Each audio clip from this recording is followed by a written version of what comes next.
자, 오늘 여러분들과 함께 로마서 5장 12절을 살펴보는데요. 아마 로마서 5장에 있는 내용을 저희들이 좀 살펴보려고 합니다.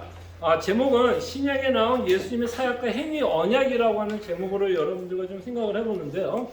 지난주에는 행위 언약이라고 갖고 있는 내용에 대해서 우리가 살펴봤다면 그 행위 언약이 실질적으로 예수님과 어떤 식으로 연관이 되고 사도 바울은 이 행위 언약을 어떤 식으로 우리에게 풀어서 말씀하고 있는지를 저희들이 좀 생각해 보도록 하겠습니다.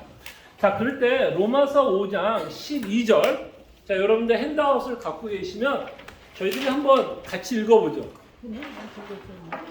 네, 로마서 5장 12절. 네. 자, 같이 한번 읽어볼까요? 자, 시작. 그러므로 한 사람으로 말미암아 죄가 세상에 들어오고 죄로 말미암아 사망이 들어왔나니 이와 같이 모든 사람이 죄를 지었으므로 사람이 모든 사람에게 이르렀느니라. 아멘. 자, 여러분들이 이제 우리가 신약에 가면 이제 로마서도 읽게 될 수도 있고, 또 여러분들이 이제 quiet time을 했을 때 이제 로마서 5장을 읽다가 이제 12절이라는 구절을 만났다고 합시다.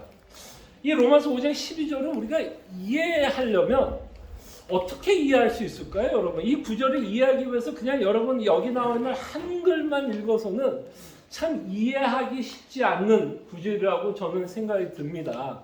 자, 그럴 때 특별히 우리가 살펴보려고 하는 로마서 5장, 특별히 12절, 또 이따가 이제 로마서 5장 18절과 19절의 내용을 저희들이 좀 더 명확하게 이 구절이 어떤 의미를 갖고 있는지를 명확하게 이해하기 위해서는 사실 우리가 어느 성경책을 조금 많이 이해해야 되냐면 창세기 1장에서부터 3장의 내용을 사실 이해를 해야 돼요. 창세기 1장에서 3장의 내용을 이해하지 않고선 로마서 5장 12절 또는 18절 19절을 이해할 수 없습니다. 그리고 창세기 1장 3절의 내용을 우리가 살펴볼 때 특별히 어떤 내용을 저희들이 이해를 해야 로마서 5장 12절을 이해하게 되는지를 저희들이 좀 생각해 보려고 하는 것입니다. 자, 그럼 이 창세기 1장에서 3절에 나왔던 한 가지 언약을 여러분들이 꼭 기억을 하시면서 로마서 5장 12절의 내용을 저희들이 좀 생각해 보려고 하겠습니다. 자, 로마서 5장 12절은 이런 구절이 있다는 거면 여러분들이 그냥 지금 봐두시면 되고요. 자, 이제 여러분들과 함께 좀 질문을 하나 할게요. 이제 2번이에요. 자, 이 질문에 대해서 여러분 어떻게 대답할 거예요? 하나님 앞에 인간이 어떻게 의인이라는 자격을 얻게 될까요? 하나님이 어떤 자들을 의인이다라고 말을 할까요, 여러분? 하나님 말씀을 온전히 이룰 수 있는 자만이 의인이라고 칭함을 받는데 인간으로서는 그 대안이 없습니다. 오케이. 그래서 온전한 인간인 하나님 예수 그리스도께서 사람의 몸으로 이 땅에 오시게 됩니다. 자, 기도하겠습니다. 진짜요? 감사합니다. 거의 따뜻함에서 그 뜨거움까지 왔어요. 완전히 뜨겁다고 얘기할 수 없지만 따뜻함은 넘어왔어요. 맞습니다. 굉장히 답을 잘했는데 제가 사실 이 질문에는 두 가지 내용을 우리가 좀 생각해 보려고 해요. 자, 의인이 어떻게 되느냐? 하나님 보시기에 누가 의인이라고 할 때 이게 좀 답하기가 쉽지 않아요. 라고 제가 원고를 썼는데 정명재 성도님이 너무 쉽게 답을 해서 이 원고를 지우긴 해야겠어요. 답하기가 쉽지 않을 것인데 라고 저는 원고를 써있는데 정명재 성도님은 어느 정도 답을 잘 하고 있어요. 자, 그럴 때 의인이 어떻게 되는지에서 우리가 답을 못한다면 이렇게 접근을 해보면 여러분들이 답을 낼 수 있을 것 같아요. 그럼 하나님이 보시기에 누가 죄인일까요? 죄인은 누구예요? 그럼 죄인이라는 것이 우리가 알면 죄인의 반대말을 우리가 뭐라고 부르면 좋을까요? 그렇죠? 죄인의 반대말은 의인이라고 우리가 생각할 수 있다면 죄인이 누구냐라고 좀 정의를 내릴 수 있다면 반대로 또 의인이 또 어떤 자가 하나님이 보시기에 의인이라는 것도 알 수 있을 거 아니에요. 그러면 이제 이 질문을 할 수 있는 거죠. 하나님이 보시기에 의인이 누군지를 알게 돼요. 그럼 누가 죄인이죠? 그렇죠. 아담이 죄인인데 아담이 어떻게 해서 죄인이 됐죠? 순종하지 않았어. 순종하지 않아서. 그렇죠. 순종하지 않아서 하나님이 주신 법을 어겼기 때문에. 어겼기 때문에, 지키지 않았기 때문에. 그랬을 때 하나님이 주신 법이 뭐였죠? 그렇죠. 선악을 알게 하는 열매를 먹을 경우 죽는다. 왜 죽여요? 법을 어겼기 때문에. 법을 어겼기 때문에 아담은 뭐가 돼요? 죄인이고. 그죠? 그 다음에 죄인이라면 하나님이 뭐 한다 그랬죠? 죽는다 그랬잖아요. 죽는다. 자, 요거를 설명하려고 하는 단어가 있었죠. 이 단어가 있었죠, 여러분. 요거를 설명하는 단어가 있었는데 우리는 요거를 언약이라고 좀 부르고 싶고요. 그죠? 하나님과 아담과 맺은 언약이. 언약의 내용이 뭐죠? 내가 법을 주는데 너가 선악을 알게 하는 나무를 먹으면 나는 너를 뭘로 취급하겠다? 죄인으로 취급하고, 죄인이면 당연히 뭘 받아야 돼요? 벌을 받아야 되고, 그 벌의 내용이 뭐예요? 죽는다. 정령 죽는다라는 법이에요. 자, 요 내용을 설명하려고 하는 언약에 대해서 우리가 한 2주 정도를 계속해서 우리가 살펴봤어요. 그럴 때 우리는 요 언약을 좀 뭐라고 불렀으면 참 좋겠냐 해서 이름을 지어봅시다. 행위언약. 그쵸. 답이 술술 잘 나오십니다. 자, 이것을 우리는 행위 언약이라고 얘기하는 거예요. 왜 이걸 행위 언약이라고 부르는 거죠? 그 사람의 행동으로 말이야. 그쵸. 그 사람의 행동에 의해서 그 사람이 죄인이 될 수도 있고 또 하나의 앞에 뭐가 될 수 있어요? 의인도 될 수 있어요. 자, 그렇다면 자, 이렇게 참 이게 어디 나와 있는 내용이죠? 이게 창세기 2장에 나와 있는 내용입니다. 창세기 2장에는. 자, 근데 요 내용 안에는 사실 역설적으로, 역으로 반대로 생각을 하면 이렇게 해서 아담이 죄인이 됐지만 그러면 요 원리에 의해서, 그죠? 이 원리에 의해서 누가 의인이 되는 겁니까? 의인이 되는 것. 의인은 누가 의인이에요? 순종하는 그렇죠. 자가 너무 간단하죠. 그렇죠. 하나님의 법을, 그죠? 순종하는 자가 의인이 되는 거예요. 그게 의인이에요. 순종하는 의인. 자, 그러면 자, 이제 여기서 조금 논리적으로 생각해 봅시다. 하나님이 아담과 언약을 맺었을 때 죄를 지어서 정령 죽게 되는 형벌을 받는다면 하나님이 보시기에 아담이 법을 지켰으면 어떻게 됐을까요, 여러분? 의인이 돼서, 자, 여기서는 죄인이 되어서 정령 죽는다라고 이야기했죠. 그러면 의인이 되면 여기에는 또 뭐가 조건에 대한 뭐가 있어야 될까요? 뭔가 보상이 있어야 되죠. 여기서는 죄를 지었기 때문에 그 보상이 뭐예요? 죽는 거라면 같은 원리로 의인이 되면 거기에 대한 보상이 있어야 될까요? 없어야 될까요? 보상이 있는 거죠. 그게 보상이 있어요. 자, 그 보상은 뭘까요, 여러분? 영생. 그쵸. 이제 영생이라는 단어가 맞는데 조금 더 우리가 풀어서 이야기를 하면 결국 하나님과 아담이 관계를 유지하는 방법은 뭐예요? 끊임없이 아담이 하나님과의 관계를 유지하기 위해서 아담은 끊임없이 뭘 해야 돼요? 법을 지켜야 돼요. 그러니까 아담이 법을 지키는 한 하나님이 아담을 보시기에 너는 뭐가 되는 거예요? 의인이 되고, 의인이 되기 때문에 하나님과 끊임없이 뭐 할 수 있어요? 관계를 갖고 교제 가운데서 서로 즐거워하면서 한평생을 살아갈 수 있는 거죠. 그렇기 때문에 우리가 뭐가 중요할까요, 여러분? 하나님이 여러분들에게 복을 주고 끊임없이 하나님과 여러분들의 관계가 유지되기 위해서는 끊임없이 하나님이 보시기에 우리가 뭐라는 자가 되어야 돼요. 그러니까 어떤 신분을 가져야 돼요? 의인이 돼야죠. 당연하죠. 하나님이 죄인과 사귈 수 있을까요? 없어요. 죄인이면 하나님은 뭐 하셔야 돼요? 벌을 줘야죠. 그러니까 하나님과 아담의 관계를 유지하고 하나님이 주시려고 하는 모든 복을 받기 위해서는 아담이 의인이 되어야 돼요.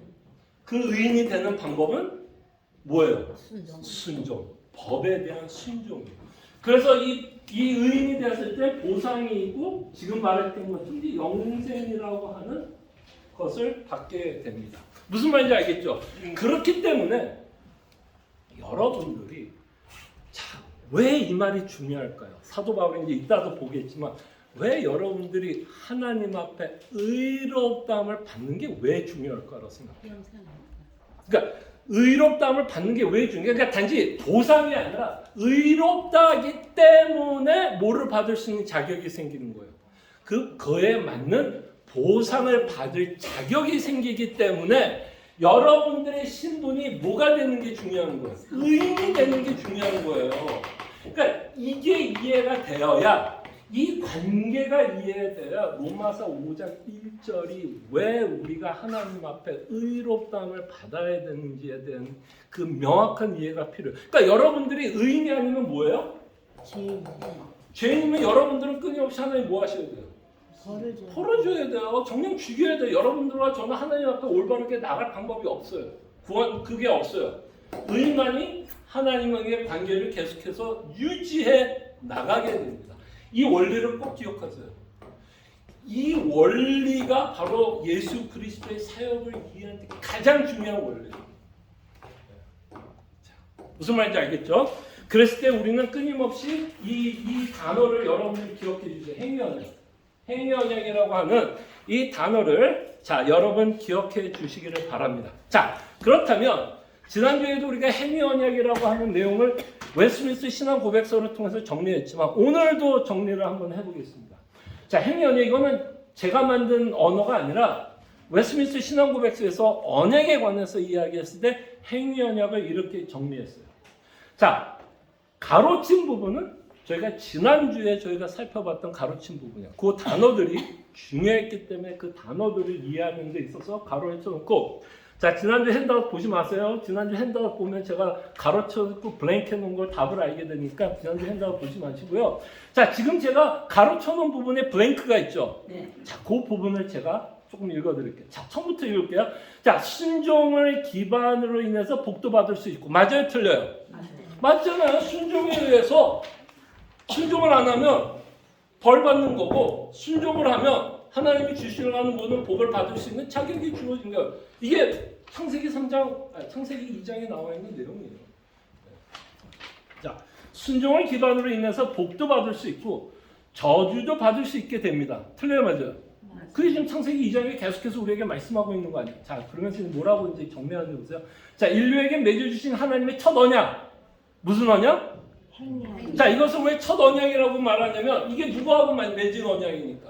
첫사람, 하나님이 처음으로 지었던 아담과 맺은 언약이기 때문에 이걸 첫 언약이라고 말을 하는 겁니다.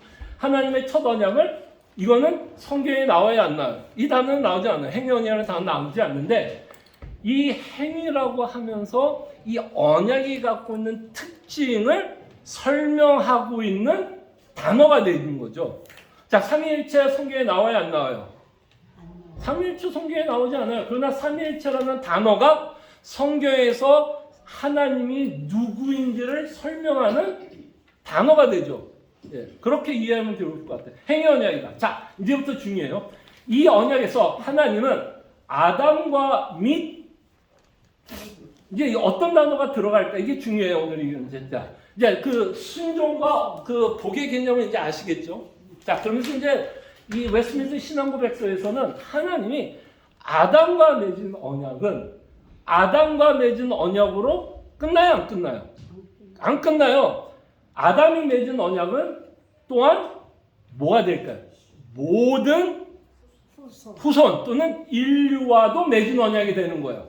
그래서 웨스트민스터 신앙고백서는 이렇게 써요. 이 언약에서 하나님은 아담과 및 아담에게, 그 다음 단어가 뭘까요? 자, 아담에 의해서 모든 자들이 이 언약에 맺게 된다면, 적용이 된다면, 우리는 아담이라고 하는 자를 뭐라고 좀 부르면 좋을까요? 인류를 뭐 한다고 말할 수 있을까요?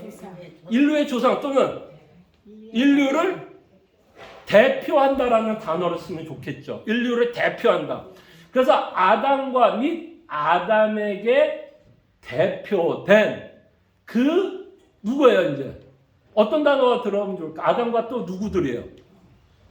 그쵸. 맞습니다. 그래서 이 언약에서 하나님은 아담과 및 아담에게 대표된 그 후손들에게 생명을 약속하셨다.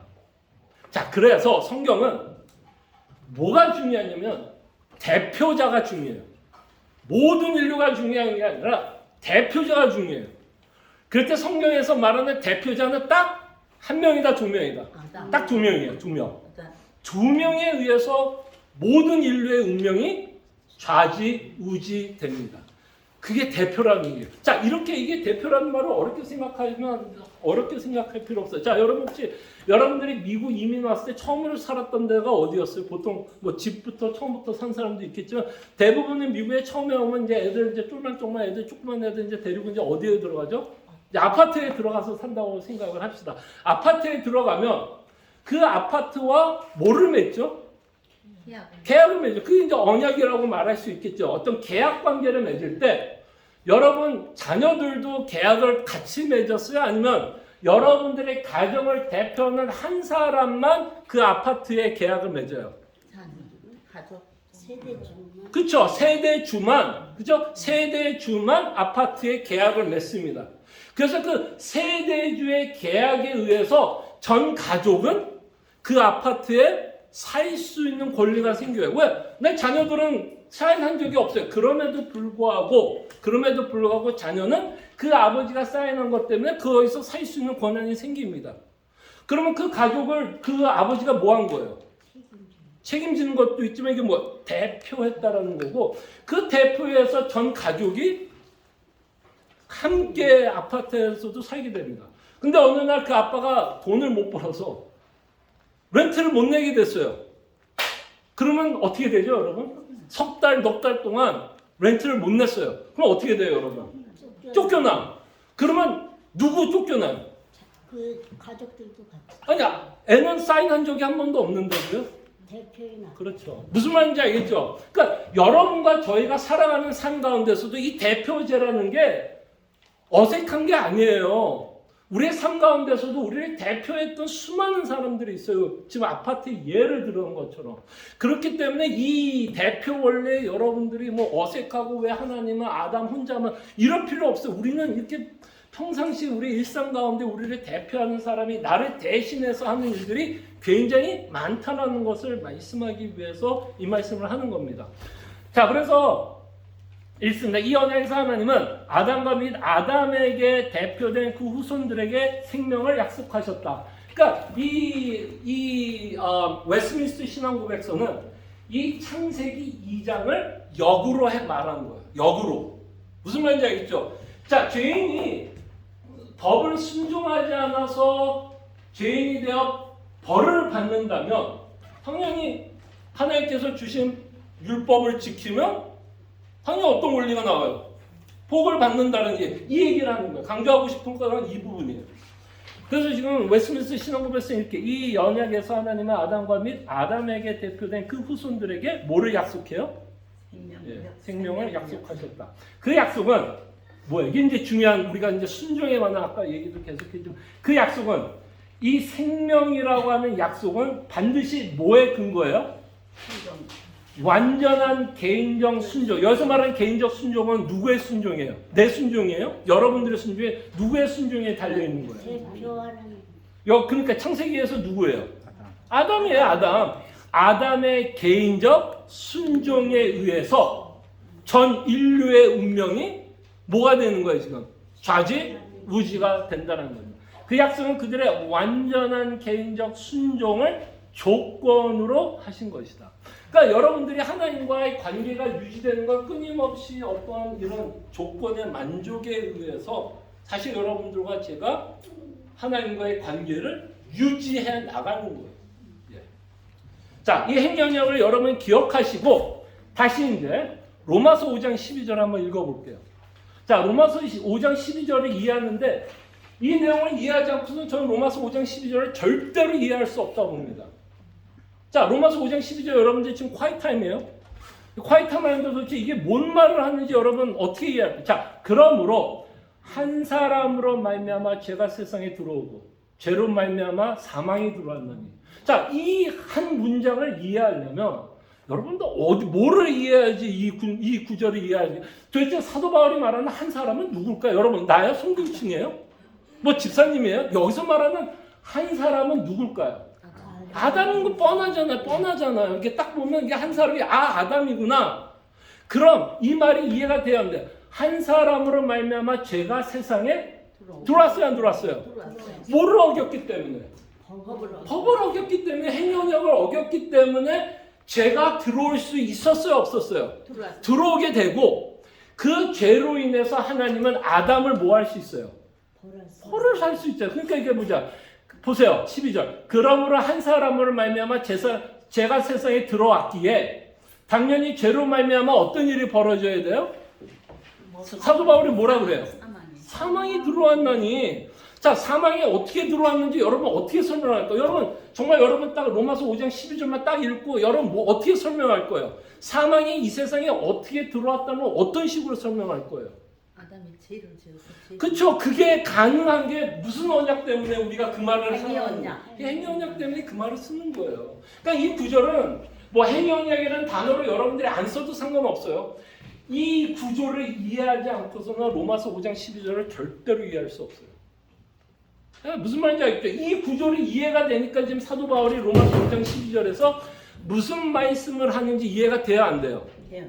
그렇다면 이제 여기서 중요한 게 왜 사도는 분명히 한 사람이라고 이야기하면 이게 아담이라는 거 알아요, 몰라요? 우리는 알아요, 몰라요?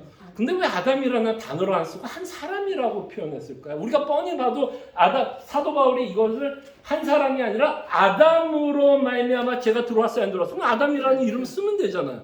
근데 사도 바울은 한 사람이라서 왜 한 사람이라는 단어를 썼을까요? 예수 그리스도 한 분이 대표하기 때문에 한 사람. 이거 뭐 5장 18절까지 확 넘어갔어요. 자, 정명재 성도님이 굉장히 중요한 단어를 썼어요. 예수님에 대한 어떤 단어를 썼어요? 대표라는 단어를 쓰고 싶었던, 사도 바울이 쓰고 싶었던 언어가 뭐냐면 이 한 사람이라고 이야기하면서 뭐를 얘기하고 싶었냐면 한 사람에 의해서 모든 사람이 죽었다는 거 아니에요. 그러면 그 한 사람이 뭐란 얘기예요? 모든 인류를 대표한다라는 의미에서 한 사람이라서 분명히 사도는 아담이라는 이름을 충분히 쓸 수 있었는데 사도 바울은 한 사람이라는 단어로 써서 두 가지를 잡는, 하나는 이 한 사람이 아담이라는 것도 이야기하고 있지만 아담이 모든 인류를 대표하고 있었다라고 또 이야기하고 싶은 거예요.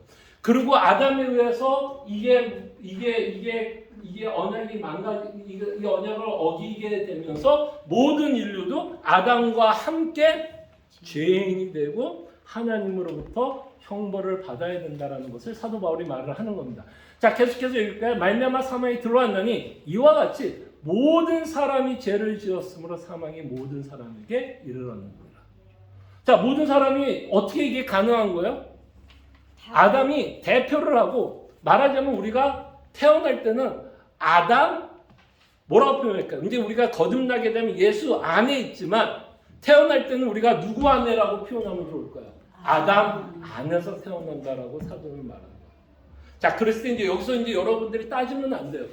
따지는 게 뭐를 따지면 안 되냐면 하나님이 왜 아담이라고 하면 대표죄를 세워서 그렇게 했냐라고 따지는 순간 여러분들은 하나님의 주권에 시비를 거는 거예요.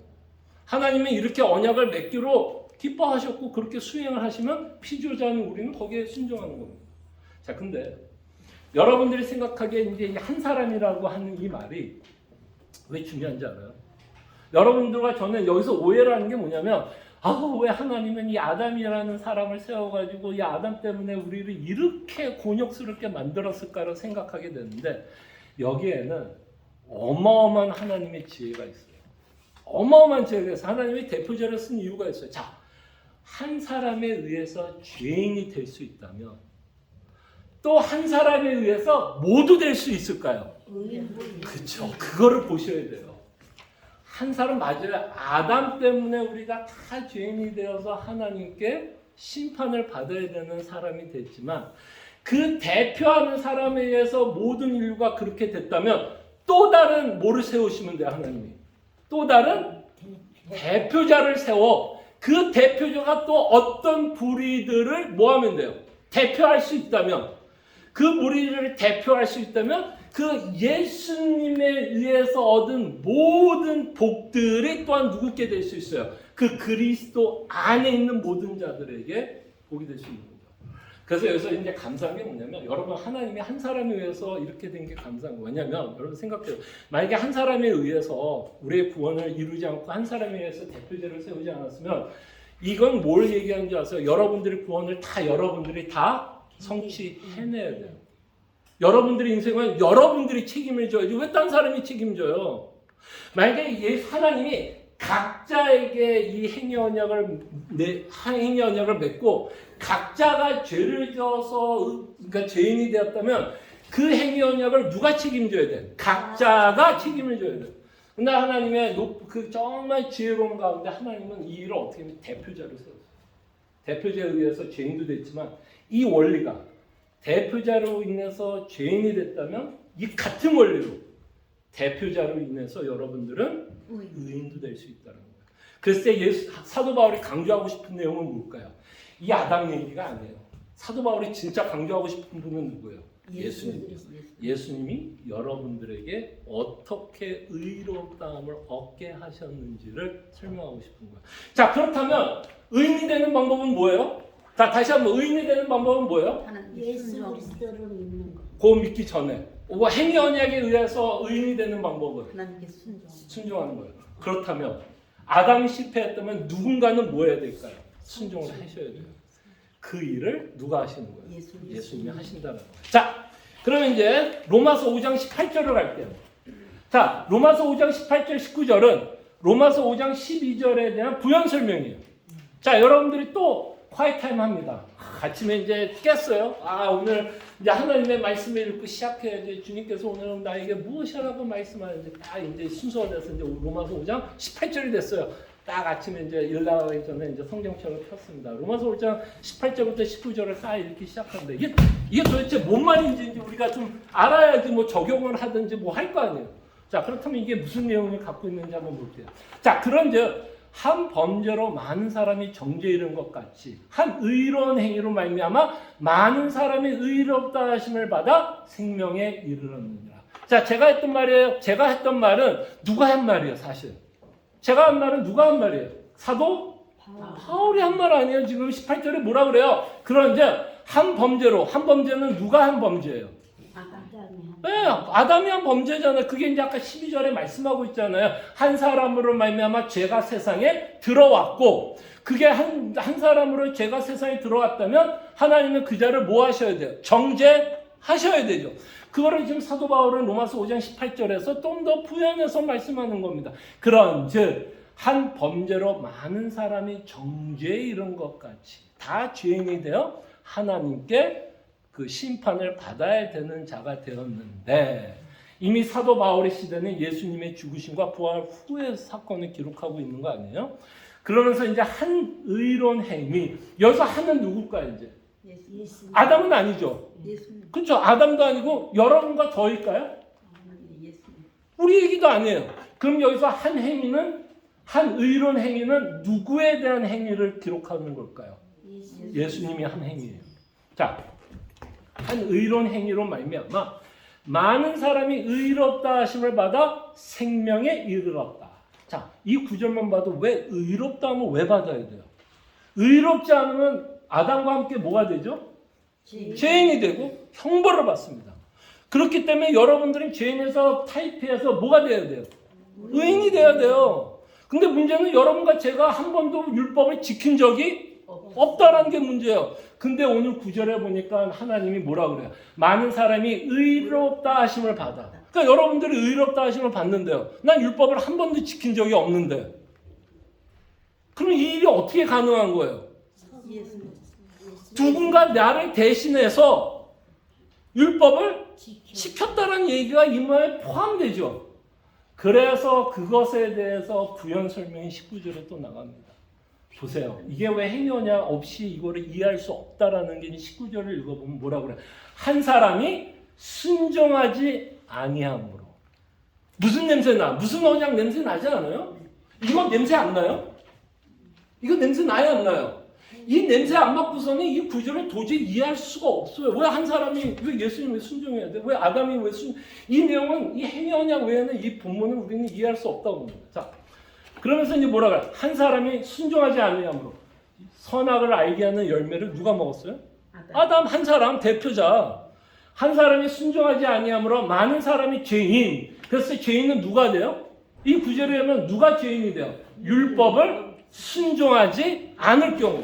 무슨 언약이에요? 무슨 언약에 의해서 이 일이 일어나는 거예요? 행위 언약이에요. 완전 사도 바울은 지금 행위 언약이라는 단어를 생각하고 있지는 않겠지만 사도 바울은 지금 창세기 2장을 뭘로 이해하면서 이거를 쓰는 거예요? 행위 언약을 생각하면서 이 구절을 쓰는 거죠. 자, 계속해서 읽습니다. 한 사람이 순종하지 아니함으로 많은 사람이 죄인 된 것 같이. 자, 아까 말했죠. 한 사람에 의해서 죄인 된다면 한 사람에 의해서도 의인이 될 수 있다 없다? 없다. 아니죠. 한 사람에 의해서 죄인이 될 수, 의인이 될 수 있죠. 근데 그 의인이 되기 위해서는 반드시 뭐 어떤 조건이 만족돼야 될까요? 순종이라는 조건이 만족돼야 돼. 그러니까 사도 바울이 한 사람에 대해서 이제 누구에 대한 한 사람 얘기예요. 예수님에 대해서 얘기를 하는데 예수님에 대해서 이렇게 얘기하는 거죠. 한 사람이 뭐 했다고요? 순종하심으로 많은 사람이 의인이 되리라.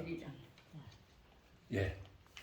율법이 들어온 것은 범죄를 더하게 하려 함이라. 그러나 죄가 더한 곳에 은혜가 더 넘쳤나니 이는 죄가 사망 안에서 왕노릇 한 것 같이 은혜도 또한 의로 말미암아 왕노릇하여 우리 주 예수 그리스도로 말미암아 뭐를 얻게 해요? 영생이 이르게 한다.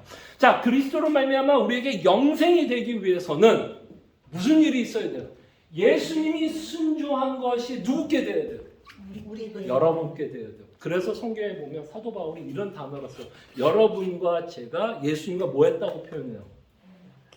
연합했다라는 단어를 쓰는 거예요. 왜? 그 연합했다라는 단어를 통해서 예수님의 순종이 누구 것이 되기 때문에 우리 것이 되는 거예요. 자, 이 내용을 이제 좀 정리해 봅시다. 자, 그렇다면 여러분들과 제가 의롭다함을 받는 건 뭐를 전제로 하냐면 믿음이라는 것으로 전제를 해요. 자, 로마서 5장 1절입니다. 그러므로 우리가 믿음으로 의롭다 하심을 받았으니.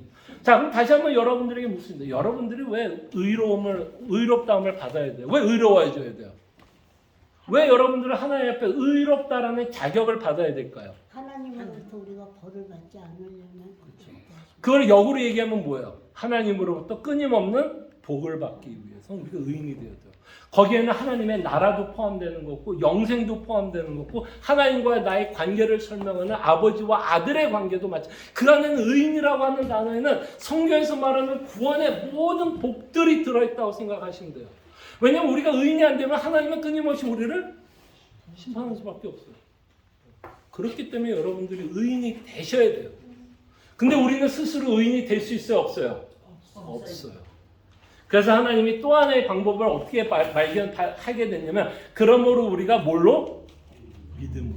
그러니까 하나님이 예수 그리스도께서 십자가와 부활의 행위했던 모든 행위, 그 순종, 우리의 구원이 이루셨던 그 모든 순종의 내용을 뭐 할 경우? 이제 믿었을 경우 우리를 의롭다 여겨 주시겠다라는 거예요. 자, 근데 이렇게 되면 와, 그러면 믿음이 나한테 주었다면 내가 믿어서 구원받은 거 아니야? 내가 믿어서 의인이 된 거 아니야라는 착각할 수 있어요, 없어요? 있어요. 내가 믿어야 안 믿어요? 제가 믿는 거예요. 예수님은 나라고 하는 주체가 믿는 거예요. 그런데 여기서 이제 오해가 생기는 건 마치 믿음으로 의롭다 되면 마치 내가 내 안에서 믿음을 만들어놔서 예수님이 하신 그 일을 믿는다고 생각할 수 있는데, 자, 성경은 이거에 대해서 또 이런 오해를 할까봐 사도 바울이 에베소서에 뭐라 그래요? 믿음도 하나님의 선물이다라고 얘기해요. 그래서 하나님은 여러분들을 거듭나게 해서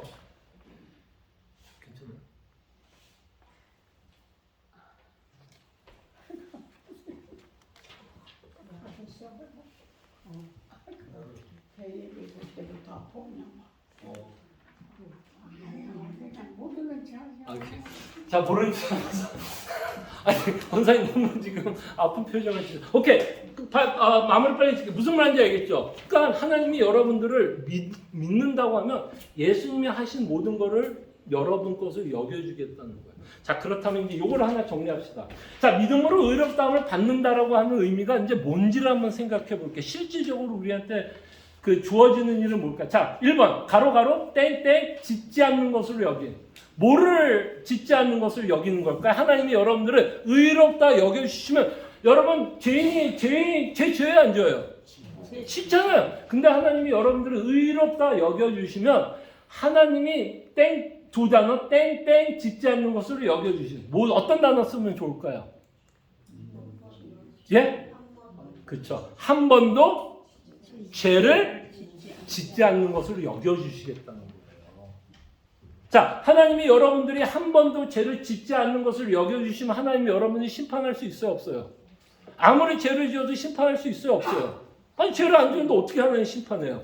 그래서 로마서 8장 1절을 뭐로 시작해요? 그러므로 예수 그리스도 안에 있는 자에게 결탄코 뭐가 없어요? 정죄함이 없는 거예요. 여러분들이 하나님이 의롭다 여겨주시는 거고. 자, 그렇다고 여러분들이 복을 받아야 안 받아요? 여러분들이 죄만 사함받아서 복을 받을 수 있어요, 없어요? 여러분들이 죄 사함만 받았다고 복을 받는 건 아니에요.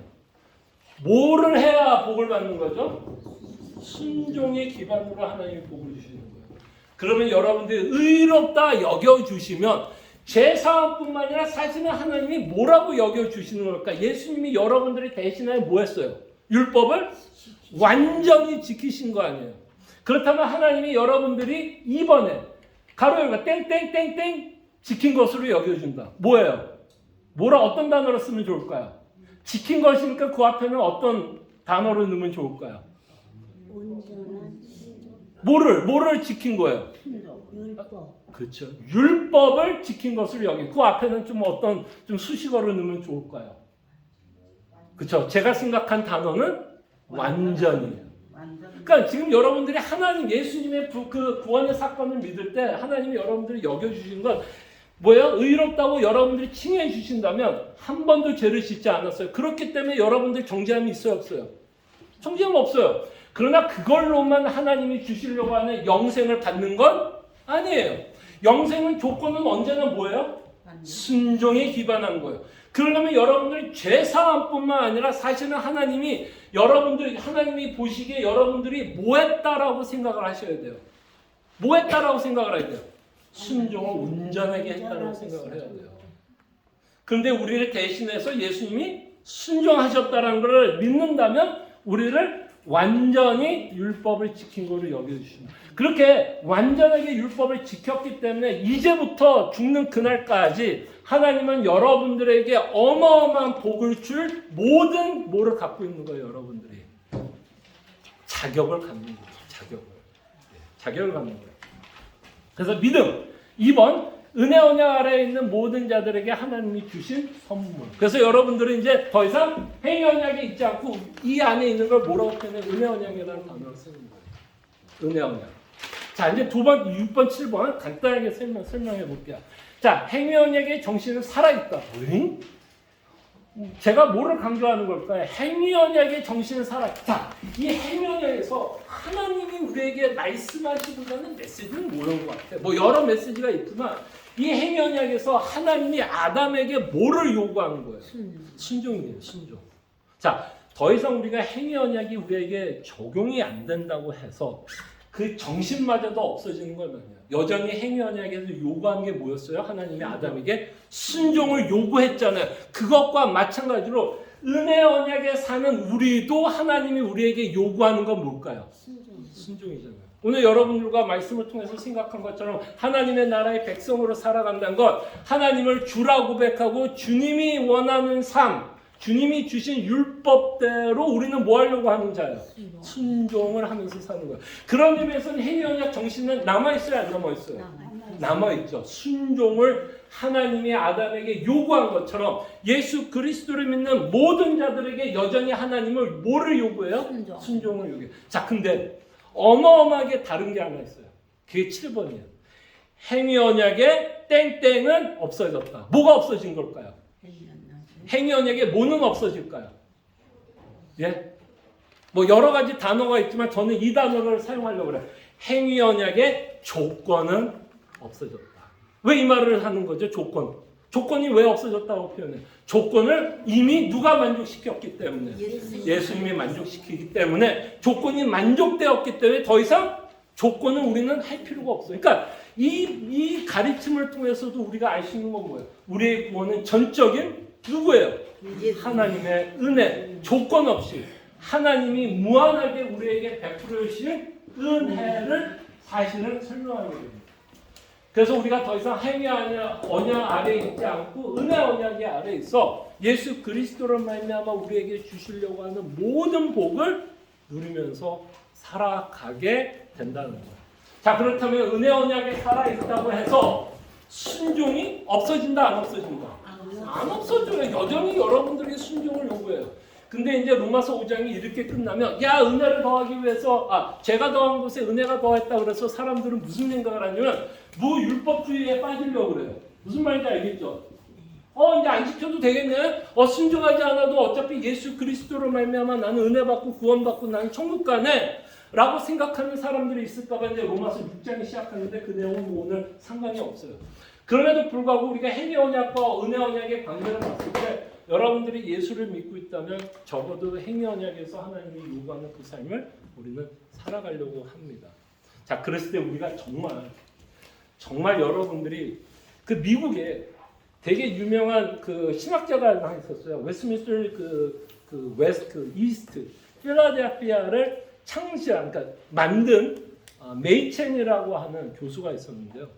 그 메이첸이라는 교수가 죽으면서 유언과 같이 남긴 내용이 있어요.